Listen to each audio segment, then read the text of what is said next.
it's not so obvious that jobs are beneath people. Because imagine you have a job as a checkout person in a grocery store. It's a fairly unskilled job. You can be some miserable, resentful, horrid bastard doing that job, boy. You can come in there just exuding resentment and bitterness and making mistakes and making sure that every customer that passes by you has a slightly worse day than they need to, right?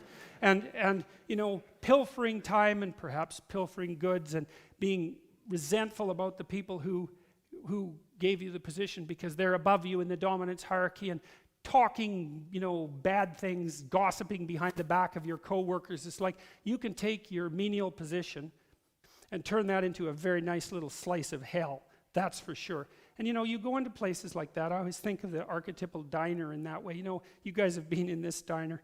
It's 7 o'clock in the morning, and you order some bacon and eggs and some toast, and then you look around in the diner and you think, it was like 1975 when the windows were last washed, and there's this kind of thick coating of who gives a damn grease on the walls, and the floor too has got that sort of stickiness that you really have to work at to develop over years, and the waitress she's not happy to be there, and the guy behind the counter isn't happy that happens to be the waitress that he's working with, and then you walk down the stairs maybe to the washroom, and that's its own little trip.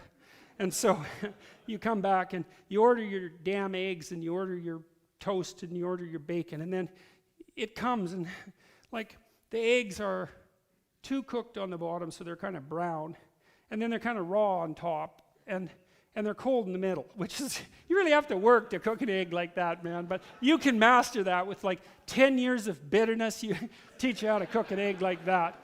And then the toast, here's what you do with the toast, right? You take the white bread, the pre-sliced stuff that no one should ever eat, and then you put that in the toaster, and you overcook it, and then you wait, and then you pop it out of the toaster, and then because it's overcooked, you scrape it off, and you knock off the crumbs so it doesn't look too burnt, and then you wait till it's cold, and then you put cold margarine on it, because if you put cold margarine, first of all, not butter, but if you put cold margarine on it, you can also kind of tear holes in it, so that then it has lumps of margarine in it, and it's really dry except where it's too greasy. So that's like its own little work of art, man. And then you put that on the side with the eggs, and then you have the potatoes, and this is how you cook the potatoes properly. So they're leftover potatoes. And you keep dumping new leftover potatoes into the old leftover potatoes over weeks. And so some of the potatoes they're no longer potatoes, right? They've half returned to Mother Earth. Then you flap them on the grill and you sort of, you burn them a bit, I guess, and then you slap them on the plate. And Jesus, you don't want to eat those, man. That's for sure. And that's the point. And then you have the bacon, and you want to make sure you buy the lowest possible quality bacon. That's how you start.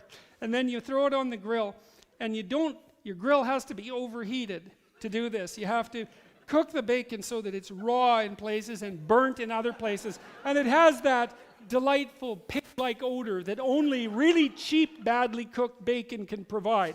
Or maybe you use those little breakfast sausages that no one in their bloody right mind would let within 15 feet of anything living, And then you serve that, right? And you serve it with the kind of orange juice that is only orange in color.